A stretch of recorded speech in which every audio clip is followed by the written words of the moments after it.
S ಈ ಬಗ್ಗೆ ಮತ್ತಷ್ಟು ಪರ ವಿರೋಧದ ಚರ್ಚೆಗಳ ನಡುವೆ ಪರಶುರಾಮ್ ಅವರು ನಮ್ಮ ಜೊತೆ ದೂರವಾಣಿ ಸಂಪರ್ಕದಲ್ಲಿದ್ದಾರೆ. ಅವರ ಅಭಿಪ್ರಾಯ ಏನು ಅಂತ ಅನ್ನೋದನ್ನ ಕೂಡ ತಿಳ್ಕೊಳ್ಳೋಣ. ಎಸ್ ಪರಶುರಾಮ್ ಅವರೇ, ನಮಸ್ತೆ. ನಮಸ್ಕಾರ ಮೇಡಮ್. ಸರಿ, ಪರಶುರಾಮೇಗೌಡ ಅಂತ. ಪರಿಸರಕ್ಕಾಗಿ ನಾವು ಸಂಘಟನೆಯ ರಾಜ್ಯ ಪ್ರಧಾನ ಕಾರ್ಯದರ್ಶಿ. ಈ ಪರಿಸರಕ್ಕಾಗಿ ನಾವು ಸಂಘಟನೆ ಹುಟ್ಕೊಂಡಿರೋದೇ ಪರಿಸರ ಸಂರಕ್ಷಣೆ ಕೆಲಸಗಳನ್ನ ಮಾಡ್ಲಿಕ್ಕೆ. ನಾವು ಒಂದಷ್ಟು ಪರಿಸರ ಕಾಳಜಿ ಉಳ್ಳವರು ಎ.ಟಿ. ರಾಮಸ್ವಾಮಿ ಅವರ ನೇತೃತ್ವದಲ್ಲಿ ರಾಜ್ಯದಾದ್ಯಂತ ಪರಿಸರ ಸಂರಕ್ಷಣೆ ಕೆಲಸಗಳನ್ನ ಮಾಡ್ತಾ ಇದ್ದೀವಿ. ಈಗ 4-5 ದಿನಗಳ ಹಿಂದೆ ಟಿ ನರಸೀಪುರದ ಕೆಲವು ಗೆಳೆಯರು ಮೈಸೂರಿನ ನನ್ನ ಮನೆಗೆ ಬಂದು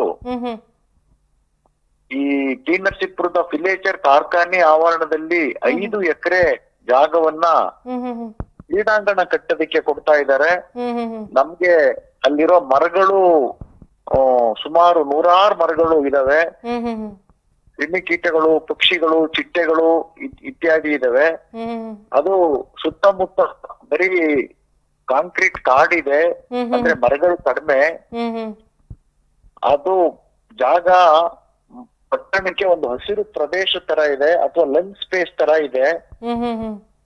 ನಾವು ಇವತ್ತು ಈಗಾಗ್ಲೇ ಫೆಬ್ರವರಿಯಲ್ಲಿ ಇಷ್ಟು ಬಿಸಿಲನ್ನ ನೋಡ್ತಾ ಇದ್ದೀವಿ. ಜಾಗತಿಕ ತಾಪಮಾನದ ಅನುಭವವನ್ನ ಪರಿಣಾಮಗಳನ್ನ ಅನುಭವಿಸ್ತಾ ಇದ್ದೀವಿ. ದಯವಿಟ್ಟು ಬಂದು ಆ ಮರಗಳನ್ನ ಉಳಿಸ್ಕೊಡ್ಬೇಕು. ಆ ಮರಗಳನ್ನ ಕಡಿಯೋದ್ರಿಂದ ಕಾರ್ಖಾನೆಗೂ ಅಪಾಯ ಇದೆ ಅಂತ ನಮಗ್ ತಿಳಿತಾ ಇದೆ. ತಾವು ಬಂದ್ರೆ ಎಲ್ಲಾ ವಿಷಯಗಳು ಗೊತ್ತಾಗುತ್ತೆ ಅಂತ ಹೇಳಿದ್ರು. ನಾವು ಕೆಲವು ಗೆಳೆಯರ ಜೊತೆ ಅಲ್ಲಿ ಆವರಣಕ್ಕೆ ಹೋಗಿ ನೋಡಿದಾಗ 100 ಮರಗಳನ್ನ ನೋಡಿದ್ವಿ. ಅದರಲ್ಲಿ ಕೆಲವು 100 ವರ್ಷಕ್ಕೂ ಹೆಚ್ಚಾಗಿರುವಂತ ಮರಗಳಿದ್ವು. ಆಮೇಲೆ ಅದ್ರ ಮರುದಿನ ನಾವು ಒಂದು ತಜ್ಞರನ್ನ ಕರ್ಕೊಂಡೋಗಿ 3 ಜನ ಪಕ್ಷಿ ವೀಕ್ಷಣೆ ಮಾಡೋರು ಮತ್ತು ಜೀವ ವೈವಿಧ್ಯತೆನ ಗುರುತು ಮಾಡುವಂತ ತಜ್ಞರನ್ನ 3 ಜನ ಕರ್ಕೊಂಡೋಗಿ ಬೆಳಗಿನ ಜಾವ 6 ಗಂಟೆಯಿಂದ 9 ಗಂಟೆವರೆಗೆ 3 ಗಂಟೆಗಳ ಕಾಲ ಪಕ್ಷಿ ವೀಕ್ಷಣೆ ಮತ್ತು ಅಧ್ಯಯನ ಮಾಡಲಾಗಿ ಸುಮಾರು 40 ವಿವಿಧ ಜಾತಿಯ ಪಕ್ಷಿಗಳನ್ನ ಗುರುತಿಸಿದ್ವಿ. ಆಮೇಲೆ 16 ಜಾತಿಯ ಚಿಟ್ಟೆಗಳನ್ನ ನೋಡಿದ್ವಿ. ಅನೇಕ ಬಗೆಯ ಪ್ರಾಣಿಗಳನ್ನ ನಾವು ಕಣ್ಣಲ್ಲಿ ನೋಡಿದ್ವಿ. ನಮ್ಗನ್ನಿಸ್ತು ಇಲ್ಲಿ ಹಲವು ದಶಕಗಳಿಂದ ಇಲ್ಲೊಂದು ಜೀವ ಪರಿಸರ ವ್ಯವಸ್ಥೆ ರೂಪುಗೊಂಡಿದೆ. ಈ ಮರ ಗಿಡಗಳ ಜೊತೆಗೆ ಒಂದು ಕಾಡಿನಲ್ಲಿ ಒಂದು ಪ್ರಾಕೃತಿಕ ನೈಜ ಇದು ಹೇಗ್ ರೂಪುಕೊಳ್ಳುತ್ತೆ ಜೀವ ಪರಿಸರ ವ್ಯವಸ್ಥೆ, ಮರ ಗಿಡ ಪ್ರಾಣಿ ಪಕ್ಷಿ ಕ್ರಿಮಿ ಕೀಟ, ಇದು ಒಂದು ಜೀವ ಪರಿಸರ ವ್ಯವಸ್ಥೆ. ಅದು ಇಲ್ಲಿ ರೂಪುಗೊಂಡಿದೆ. ಇದೊಂದು ಜೀವ ವೈವಿಧ್ಯತೆ ತಾಣ. ಇಲ್ಲಿ ಮರಗಳನ್ನ ಕಡಿದು ಕ್ರೀಡಾಂಗಣ ಮಾಡ್ತಾರೆ ಅನ್ನೋದೇ ಬಹಳ ಕಳವಳ ಹುಟ್ಟಿಸುವಂತ ವಿಷಯ. ಹಲವಾರು ಜೀವ ವೈವಿಧ್ಯಗಳು ಇರುವಂತ ಈ ತಾಣದಲ್ಲಿ ಕ್ರೀಡಾಂಗಣ ನಿರ್ಮಾಣದಿಂದ ಬಹಳ ತೊಂದರೆ ಆಗುತ್ತೆ ಅನ್ನೋದು ನಿಮ್ಮ ಮಾತು. ನಮ್ಮ ಆತಂಕ, ನಮ್ಮ ಕಳಕಳಿ. ಈಗ ಆದ್ರೆ ಕ್ರೀಡಾಪಟುಗಳಿಗೆ ಭರವಸೆ ಕೊಟ್ಟಿದ್ದಾರೆ, ಅದೇ ಜಾಗದಲ್ಲಿ ಕ್ರೀಡಾಂಗಣವನ್ನ ನಿರ್ಮಾಣ ಮಾಡ್ತೀವಿ ಅಂತ ಹೇಳಿ. ಮುಂದಿನ ದಿನಗಳಲ್ಲಿ ಅಲ್ಲೇ ಕೂಡ ಕ್ರೀಡಾಂಗಣ ಆದ್ರೆ ಆಗಬಹುದು. ಅದ್ರ ಬಗ್ಗೆ ಏನ್ ಹೇಳ್ತೀರಾ? ಆದ್ರೆ ಕೂಡ ಮುಂದೆ ಇಲ್ಲ, ನಮ್ಗೆ ಕ್ರೀಡಾಂಗಣ ಬೇಕು ಅಂತ ನಾವು ಕ್ರೀಡಾಂಗಣದ ಪರವಾಗಿ ಇದ್ದೀವಿ. ಕಳೆದ ವರ್ಷ ಅಲ್ಲಿ ಅನೇಕ ಸಂಘಟನೆಗಳು ಟಿ ನರಸೀಪುರಕ್ಕೆ ಒಂದು ಕ್ರೀಡಾಂಗಣ ಬೇಕು ಅಂತ ಹೋರಾಟ ಮಾಡಿದ್ರು. ಅವ್ರ ಹೋರಾಟಕ್ಕೆ ಸರ್ಕಾರ ಸ್ಪಂದಿಸಿ ಕ್ರೀಡಾಂಗಣ ಮಾಡೋದಿಕ್ಕೆ ಹೊರಟಿದೆ. ಆದ್ರೆ ಯಾವ ಜಾಗದಲ್ಲಿ ಮಾಡ್ಬೇಕು ಅನ್ನೋದು ಬಹಳ ಮುಖ್ಯ.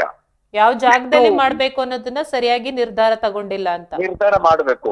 ಈಗ ಅಲ್ಲಿ ಕ್ರೀಡಾಂಗಣ ಮಾಡೋದ್ರಿಂದ ಕಾರ್ಖಾನೆಗೂ ಅಪಾಯ ಇದೆ.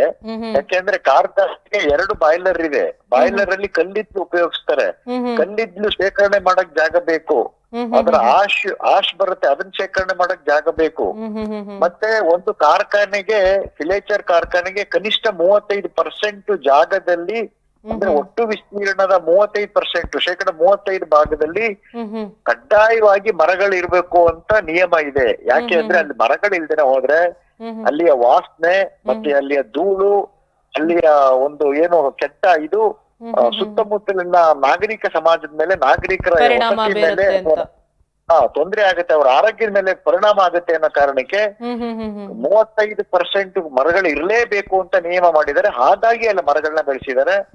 ಮತ್ತೆ ಈ ಕಾರ್ಖಾನೆ ಸ್ಥಾಪನೆ ಮಾಡಿದ್ದು ರಾಜರ್ಷಿ ಅಂತ ಹೆಸರು ಮಾಡದಂತ ನಾಲ್ವಡಿ ಕೃಷ್ಣರಾಜ ಒಡೆಯರು 1912ರಲ್ಲಿ ಸ್ಥಾಪನೆ ಮಾಡಿದ್ರು. ಅಲ್ಲಿ ಸ್ಥಾಪನೆ ಆದಂತ ಆ ಕಾರ್ಖಾನೆಯಿಂದ ಹ್ಮ್ ಹ್ಮ್ ರೇಷ್ಮೆ ನೂಲು ತಯಾರಾಗುತ್ತಲ್ಲ, ಆ ರೇಷ್ಮೆ ಕೂಲೆ ಚನ್ನಪಟ್ಟಣ ಮತ್ತು ಮೈಸೂರಿನ ಹ್ಮ್ ಹ್ಮ್ ರೇಷ್ಮೆ ನೇಯ್ಗೆ ಕಾರ್ಖಾನೆಗಳಿಗೆ ಬರೋದು. ಹ್ಮ್ ಹ್ಮ್ ಅಂದ್ರೆ ಇದು ಮದರ್ ಯೂನಿಟ್ ಅಂತ ಕರೀತಾರೆ. ಹ್ಮ್ ಹ್ಮ್ ಈ ನೂಲು ಇಲ್ಲಿಗೆ ಬಂದ್ಮೇಲೆ ನೇಯ್ದು ಮೈಸೂರು ಸೀರೆ ಆಗುತ್ತೆ. ಹ್ಮ್ ಆ ಹ್ಮ್ ಮೈಸೂರು ಸೀರೆಗೆ ನಿಮ್ಗೆ ಗೊತ್ತಿರ್ಬೋದು ಬಹಳಷ್ಟು ಬೆಲೆ ಇದೆ. ಜಿಯೋಗ್ರಾಫಿಕಲ್ ಇಂಡಿಕೇಟರ್ ಟ್ಯಾಗ್ ಆಗಿದೆ, ಅಂದ್ರೆ ವಿಶ್ವ ಮಾನ್ಯತೆ ದೊರಕಿದೆ ಅದಕ್ಕೆ. ಹೌದು. ಮತ್ತೆ ಮಹಿಳೆಯರಿಗೆ ಮೈಸೂರು ಸೀರೆ ಬಗ್ಗೆ ಎಷ್ಟು ವ್ಯಾಮೋಹ ಇದೆ ಅಂತ ಅಂದ್ರೆ ಬೆಳಿಗ್ಗೆ 3 ಗಂಟೆ 4 ಗಂಟೆಲ್ಲೇ ನೂರಾರು ಜನ ಸರತಿ ನಿಂತ್ಕೊಂಡ್ರು ಅವ್ರಿಗೆ ಮೈಸೂರು ಸೀರೆ ಸಿಗ್ತಾ ಇಲ್ಲ ಈಗ. ಹೌದು ಹೌದು ಹೌದು. ಹಾಗಾಗಿ ಮೈಸೂರು ಸೀರೆಗೆ ಅಷ್ಟು ಬೇಡಿಕೆ ಇದೆ, ಅದಕ್ಕೊಂದು ವಿಶ್ವ ಮಾನ್ಯತೆ ಇದೆ. ನಾಲ್ವಡಿ ಕೃಷ್ಣರಾಜ ಒಡೆಯರ್ ಮಾಡದಂತ ಒಂದು ಕಾರ್ಖಾನೆ ಅದು ಪರಂಪರೆಯಾಗಿ ಮೈಸೂರಿನ ಪರಂಪರೆ, ಅದು ಒಂದು ಶ್ರೇಷ್ಠ ಪರಂಪರೆ ಅದು ಮೈಸೂರು ಸೀರೆ ಅನ್ನೋದು. ಮೈಸೂರು ವಿಳ್ಯದಲ್ಲೇ ಹೇಗೋ ಮೈಸೂರು ಸೀರೆನೂ ಹಾಗೆ. ಹಾ, ಹಾಗಾಗಿ ಆಮೇಲೆ ಆ ಕಾರ್ಖಾನೆ ಅಕಸ್ಮಾತ್ ಮುಚ್ಚಿಬಿಟ್ರೆ 200 ಜನ ಕಾರ್ಮಿಕರಿಗೆ ತೊಂದರೆ ಆಗುತ್ತೆ. ಆ ಕಾರ್ಖಾನೆ ಮುಚ್ಚೋದ್ರ ಪರಿಣಾಮ ಈ ಮೈಸೂರು ಚನ್ನಪಟ್ಟಣದ ಕಾರ್ಖಾನೆಗಳ ಮೇಲೂ ಬೀರುತ್ತೆ. ಕೊನೆಯದಾಗಿ ಮೈಸೂರು ಸೀರೆ ತಯಾರಿಕೆಗೆ ಹೊಡೆತ ಬಿದ್ರು ಆಶ್ಚರ್ಯ ಪಡೋಂಗಿಲ್ಲ. ಆದ್ರೆ ಇಲ್ಲಿ ಕಾರ್ಖಾನೆಗೆ ಯಾವುದೇ ರೀತಿ ತೊಂದರೆ ಆಗಲ್ಲ ಅಂತ ಹೇಳ್ತಾ ಇದ್ದಾರಲ್ಲ. ಇಲ್ಲ, ಅದು ಸುಳ್ಳು. ಅದನ್ನ ವೈಜ್ಞಾನಿಕವಾಗಿ ಅಧ್ಯಯನ ಮಾಡ್ಲಿ, ಅವ್ರು ನಮ್ ಜೊತೆ ಚರ್ಚೆಗೆ ಬರ್ಲಿ. ಅಲ್ಲಿ ಎಷ್ಟು ಧೂಳು ಬರುತ್ತೆ. ಅಲ್ಲಿ ರೇಷ್ಮೆ ಗೂಡನ್ನ ಅವರು ಬೇಯಿಸೋದ್ರಿಂದ ರೇಷ್ಮೆ ಗೂಡನ್ನ ಸಂಸ್ಕರಿಸಿ ನೂಲು ತೆಗಿತಾ ಇರ್ಬೇಕಾದ್ರೆ ಎಷ್ಟು ವಾಸನೆ ಬರುತ್ತೆ. ಅಲ್ಲಿ ಅಲ್ಲ, ಸರ್ಕಾರನೇ ನಿಯಮ ಮಾಡಿದೆಯಲ್ಲ, ಅಲ್ಲಿ ತೆಗೆದ್ರೆ ಈಗ ಅವರು ಜಾಗ 5 ಎಕರೆ ತಗೊಂಡಿರೋದು ಎಲ್ ಶೇಪ್ ಅಂತ ತಗೊಂಡಿದ್ದಾರೆ. ಅಲ್ಲಿ ಮರಗಳನ್ನ ಕಡಿಮೆ ಮಾಡ್ಬೇಕಾಗತ್ತೆ. ಮತ್ತೆ ಆ ಜಾಗದಲ್ಲಿ ಆಟ ಆಡೋ ಮಕ್ಕಳಿಗೂ ಅಪಾಯ ಇದೆ, ಅವರ ಆರೋಗ್ಯಕ್ಕೂ ಅಷ್ಟು ಒಳ್ಳೇದಲ್ಲ ಅದು. ಒಂದ್ಸರಿ ಅಲ್ಲಿರೋ ಮರಗಳನ್ನೆಲ್ಲ ತೆರವುಗೊಳಿಸ್ಬಿಟ್ರೆ ಅಲ್ಲಿ ಮೂಗು ಮುಚ್ಕೊಂಡು ಓಡಾಡುವಂತ ಪರಿಸ್ಥಿತಿ ಬಂದ್ಬಿಡುತ್ತೆ. ಈಗ ರೇಷ್ಮೆಗೂಡು ಫಿಲೇಚರ್ ಅಂತ ಅಂದ್ರೆ ಅದೇನೋ ಏನು ಈ ಕಬ್ಬಿಣದ ಅಂಗಡಿ ತರ ಅಲ್ಲ ಅದು, ಏನು ವಾಸನೆ ಬರದೇ ಇರೋ ತರ ಅಲ್ಲ ಅದು. ತುಂಬಾ ಮರಗಳನ್ನ ಕಡಿದ್ರೆ ತುಂಬಾ ಹಾನಿ ಆಗುತ್ತೆ ಅನ್ನೋದು ನಿಮ್ಮ ಮಾತು. ಹೌದೌದು, ಅನೇಕ ಆಯಾಮಗಳಿಗೆ ಹಾನಿ ಆಗುತ್ತೆ, ಒಂದರ ಅಲ್ಲ. ಪರಿಸರ, ಒಂದು ಮರಗಳು ಗಿಡಗಳು ನಾಶ ಆಗೋದ್ರಿಂದ ಪರಿಸರ ನಾಶ ಆಗುತ್ತೆ. ಅಲ್ಲಿ ಆವಾಸ ಸ್ಥಾನ ಆಗಿರೋದ್ರಿಂದ ಅದ್ರ ಜೀವ ವೈವಿಧ್ಯತೆಯ ನಾಶ ಆಗುತ್ತೆ. 3ನೇದು ಕಾರ್ಖಾನೆಯ ಸಾಧ್ಯತೆ ಇರುತ್ತೆ. ಆಮೇಲೆ 4ನೇದು ಅಲ್ಲಿಯ ನೌಕರರು ಮತ್ತೆ ಕಾರ್ಮಿಕರ ಭವಿಷ್ಯಕ್ಕೆ ದೊಡ್ಡ ಕಂಟಕ, ಮತ್ತೆ ಮೈಸೂರಿನ ಸೀರೆ ತಯಾರಿಕೆಗೆ ದೊಡ್ಡ ಕಂಟಕ ಆಗುತ್ತೆ. ಹೀಗೆ ಹಲವಾರು ರೀತಿಯ ಪರಿಣಾಮಗಳಾಗ್ತವೆ, ಹಲವು ಆಯಾಮಗಳಾಗ್ತವೆ.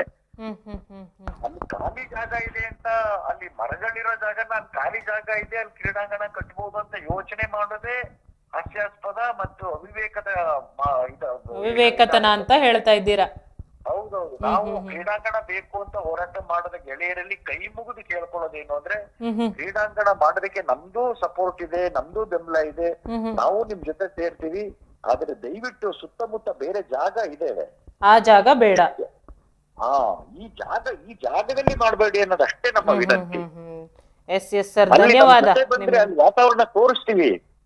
ಈ ಮರಗಳನ್ನ ಕಡಿದು ಮಾಡ್ಬೇಕಾ, ಈ ಪ್ರಾಣಿ ಪಕ್ಷಿಗೆಲ್ಲ ತೊಂದರೆ ಕೊಟ್ಟು ಮಾಡ್ಬೇಕಾ, ನೌಕರರಿಗೆ ತೊಂದರೆ ಕೊಟ್ಟು ಕಾರ್ಖಾನೆ ಮುಚ್ಚೋ ಸ್ಥಿತಿಗೆ ತಂದು ಮಾಡ್ಬೇಕಂತ ನಾವು ಕೇಳಿದಾಗ ಅವ್ರ ಹೃದಯನು ಕರಗುತ್ತೆ, ಅವ್ರಿಗೂ ಅರ್ಥ ಆಗುತ್ತೆ ಅದು. ಅಯ್ಯೋ ಇಲ್ಲಿ ಮಾಡ್ಬಾರ್ದು ಅಂತ ಅವ್ರಿಗೂ ಅನ್ಸುತ್ತೆ.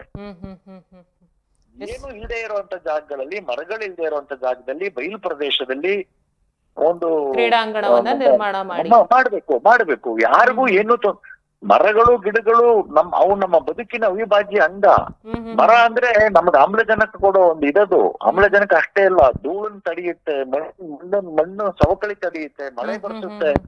ಒಂದು ಮರಗಳಿಂದ ಎಷ್ಟು ಮರಗಳಿಂದ ನಮ್ಗೆ ಪ್ರಯೋಜನನೇ ಆಗುವಂತದ್ದು, ಯಾವ್ದೇ ರೀತಿ ಹಾನಿ ಆಗೋದಿಲ್ಲ. ಮರಗಳಿಲ್ದೇನೆ ನರ ಇಲ್ಲ ಮೇಡಮ್. ಹೌದೌದೌದು. ನಾವು ಇಲ್ಲಿ ಮೈಸೂರಲ್ಲಿ ಒಂದು ಮರಗಳು ಕಡಿದಿದ್ದಕ್ಕೆ ಒಂದು ವಿಚಾರ ಸಂಕಿರಣ ಮಾಡಿದ್ದು. ಅದರ ಸಬ್ಜೆಕ್ಟ್ ಏನು ಅಂದ್ರೆ,